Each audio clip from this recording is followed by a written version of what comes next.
আচ্ছা, ছোট বয়সে আমাদের কারোর পড়তে ভালো লাগতো? কারোরই ভালো লাগতো না। মা বাবার চাপে পড়ে জোর করে পড়তে বসতে হতো। আজকের দিনেও তাই। পড়াশোনাটা কিন্তু খুব জরুরি।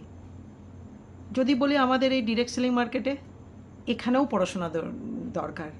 প্রত্যেক লাখ বিজনেসে ডজন ডজন প্রবলেম আসে। প্রবলেম সলভ, প্রবলেম হ্যান্ডেলিং, এগুলোর জন্য কিন্তু নলেজ দরকার। তো আজকের দিনে অনেক সাধন হয়ে গেছে। রিল, ভিডিও, এগুলো দেখে দেখে কিছুটা আইডিয়া করা যায়।